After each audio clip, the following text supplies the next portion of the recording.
MCC model కూడా conduct వచ్చేసింది.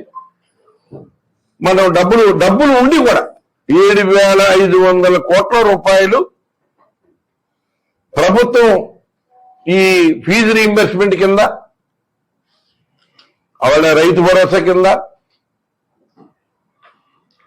సున్నా వడ్డీ కింద డబ్బులన్నీ పెట్టుంచారు. కేవలం కోర్టు వల్ల ఇవ్వలేకపోయారు. అటువంటి పరిస్థితుల్లో ఈ ప్రభుత్వం వచ్చిన తర్వాత మొత్తం అన్నింటినీ కూడా రద్దు చేసి ఆ డబ్బులన్నీ కూడా ఎవరికి ఇవ్వకుండా విద్యార్థులకి అన్యాయం చేస్తే వాళ్ళ వైఎస్ఆర్ కాంగ్రెస్ పార్టీ పేరు మీద యువత పోరు, ఫీజు పోరు అనే కార్యక్రమాన్ని తీసుకుని ఇంతకు ముందు మనం చేయాలనుకున్నాం. దానికి ఏమో ఎమ్మెల్సీ ఎలక్షన్ కోడ్ రావడం మూలంగా ఆ ప్రోగ్రాం మార్చి వాళ్ళు మార్చి 12వ తారీఖున అన్ని జిల్లా కేంద్రాల్లో జిల్లా కలెక్టర్ గారికి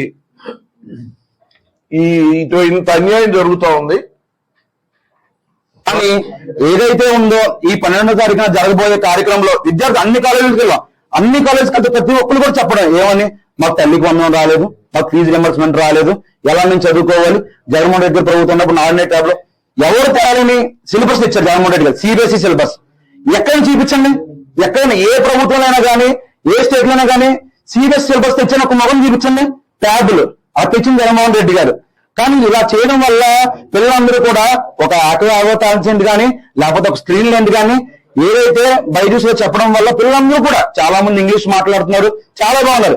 ఈ కూటమి ప్రభుత్వంలో పిల్లలందరూ కూడా అన్క్వాలిఫైడ్ అయిపోయారు. కానీ ఇదంతా గమనించి 12వ తారీఖున జరగబోయే ఫీజు బోర్డులో తల్లిదండ్రులు అలానే విద్యార్థులు కూడా దీంట్లో అందరూ కూడా ఆహ్వానితులు వచ్చి మీ యొక్క డిమాండ్స్ తెలుపుకొని మేము వినతి పత్రిక ఇవ్వడానికి వెళ్తాం. ఎవరికైనా 12వ తారీఖున మీకు ఏమన్నా సలహాలు ఉంటే కనుక ఇక్కడ నుండి స్టార్ట్ అవుతాము, 8 గంటల ఇక్కడ నుండి స్టార్ట్ అవుతాం. అందరూ కూడా వచ్చి ఈ కార్యక్రమాన్ని జయప్రదం చేయాల్సిందిగా కోరుచున్నాం.